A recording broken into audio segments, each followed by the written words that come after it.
नमस्कार बच्चों, मैं सुमित्रा नंदन पंत हूँ। सुना है आप मेरा जीवन परिचय ढूंढ रहे हैं। अब मेरा जीवन परिचय है तो मैं ही बता देता हूँ। तो बच्चों, मैं कविवर सुमित्रा नंदन पंत। मेरा जन्म हिमालय के वर्तमान उत्तराखंड के अल्मोड़ा के निकट बागेश्वर जिले के कौसानी ग्राम में 20 मई 1900 ईस्वी में हुआ था। मेरे जन्म के कुछ घंटे बाद ही मां का निधन हो गया। मेरी मां के जाने के बाद मेरा लालन पालन मेरी दादी मां ने किया। मेरे पिता का नाम गंगादत्त पंत था। 7 वर्ष की आयु में चौथी कक्षा में पढ़ते हुए मैंने सर्वप्रथम छंद रचना की। उच्च कक्षा में पढ़ने के लिए जब मैं अल्मोड़ा आया, तब अपना नाम गुस्साई दत्त से बदलकर सुमित्रा नंदन पंत रखा। जुलाई 1919 ईस्वी में मैं इलाहाबाद आया और म्योर सेंट्रल कॉलेज में प्रवेश लिया।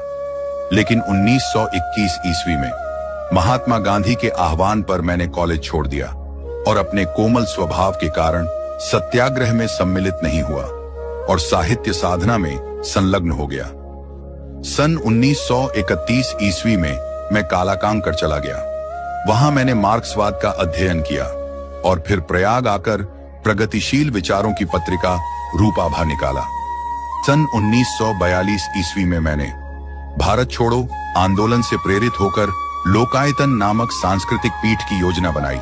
उसे क्रियान्वित करने के लिए विश्व प्रसिद्ध नर्तक उदय शंकर से संपर्क स्थापित किया और फिर उनके साथ भारत भ्रमण को निकल पड़ा। इसी भ्रमण में श्री अरविंद से मेरा परिचय हुआ और उनके विचारों से विशेष प्रभावित हुआ। प्रयाग लौटकर मैंने अरविंद के दर्शन से प्रभावित अनेक काव्य संकलन प्रकाशित किए, जैसे स्वर्ण किरण, स्वर्ण धूलि, उत्तरा आदि।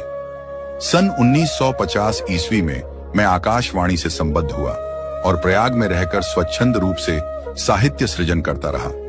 मैंने कला और बूढ़ा चांद पर साहित्य अकादमी, लोकायतन पर, सोवियत और चिदंबरा पर ज्ञानपीठ पुरस्कार प्राप्त किया।